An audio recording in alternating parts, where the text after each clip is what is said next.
علیکم سامعین، 7 جمادی الاولیٰ اور 10 نومبر ہے۔ خبر کا عنوان ہے مسجد نبوی کے امام صاحب نے عشاء کی نماز پڑھائی۔ یہ عشاء کی نماز دارالحکومت دہلی کی جامع مسجد میں ادا کرائی ہے۔ وہیں سے ہندوستان لائیو کے جناب فرحان صاحب اس نماز کو مکمل دکھا رہے ہیں۔ ان کے شکر کے ساتھ ہم آپ کی خدمت میں پورا نظارہ پیش کر رہے ہیں۔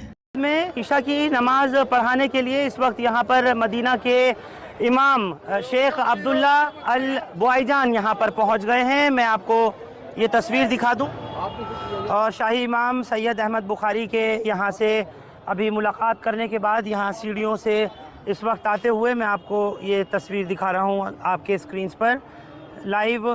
سید شعبان بخاری یہاں پر اس وقت موجود ہیں، کیونکہ سید احمد بخاری اس وقت بیرون ملک ہیں نماز پڑھانے کے لیے۔ ان کا خیر مقدم یہاں پر ہزاروں کی تعداد میں مجمع ہے لوگوں کا جو اس وقت کر رہا ہے، اور سید شعبان بخاری یہاں ساتھ ساتھ میں دکھا دوں، اور ایک یہ جو تصویر ہے مجمع کی، یہ آپ دیکھ سکتے ہیں۔ اس وقت ہر شخص ایک جھلک پانے کے لیے بیتاب ہے، شاہی جامع مسجد میں پہنچ چکے ہیں۔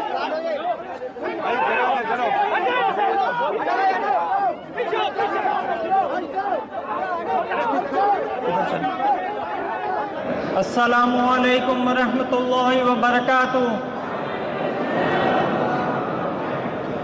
آج میں اپنی طرف سے اور ہندوستانی مسلمانوں کی طرف سے جامع مسجد دلی میں آپ کا خیر مقدم کرتا ہوں۔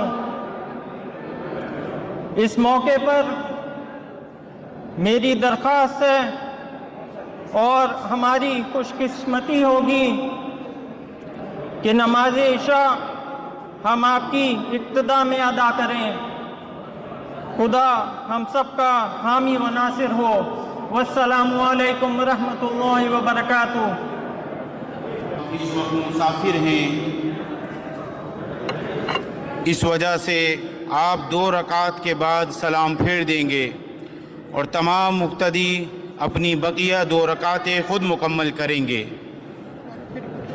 امام صاحب حفظہ اللہ اس وقت مسافر ہیں، اس وجہ سے آپ 2 رکعت کے بعد سلام پھیر دیں گے اور تمام مقتدی اپنی بقیہ 2 رکعتیں خود مکمل کریں گے۔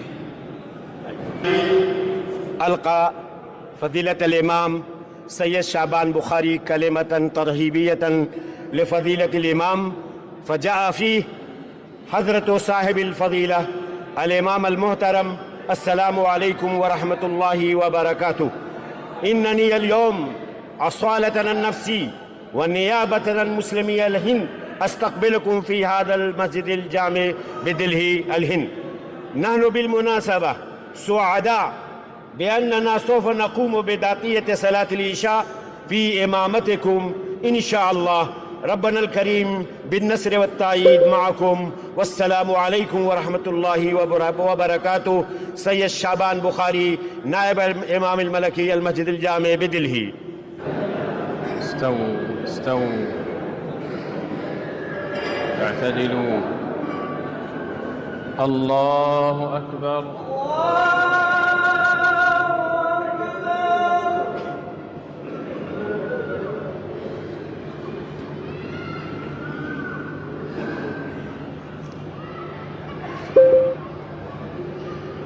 الحمد لله رب العالمين الرحمن الرحيم مالك يوم الدين إياك نعبد وإياك نستعين اهدنا الصراط المستقيم صراط الذين أنعمت عليهم غير المغضوب عليهم ولا الضالين.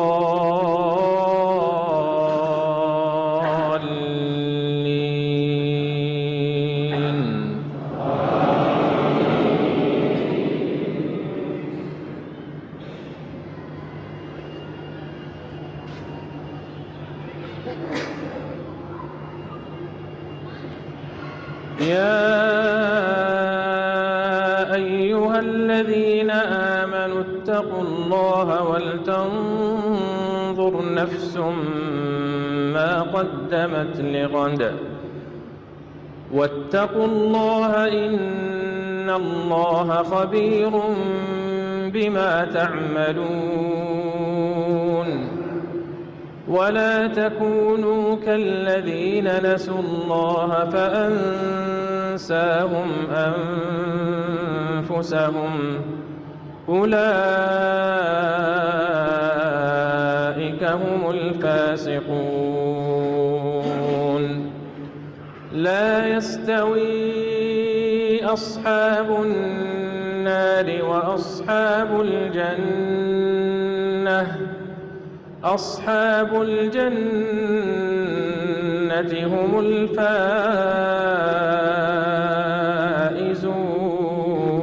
الفائزون لو أنزلنا هذا القرآن على جبل